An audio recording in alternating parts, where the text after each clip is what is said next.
Hello, fellow sensitive empath, highly sensitive person, God's chosen one, starseed. Keep being yourself. Keep being yourself. Those who care will care more and stay. Those who don't care will leave. And then you are freeing and liberating yourself from all the wrong kinds of people who have been in your life for the wrong reasons. Ja sama suomeksi. Ole oma itsesi.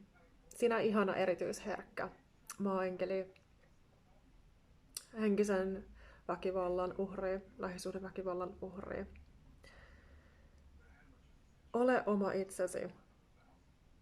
Ne, jotka välittävät, jäävät ja ovat sulle. Ne, jotka eivät välitä, lähtevät pois. Ja samalla vapautat itsesi ja elämäsi ja energiasi heidän turhasta, kuluttavasta, satuttavasta energiasta, joka ei ole sinua varten.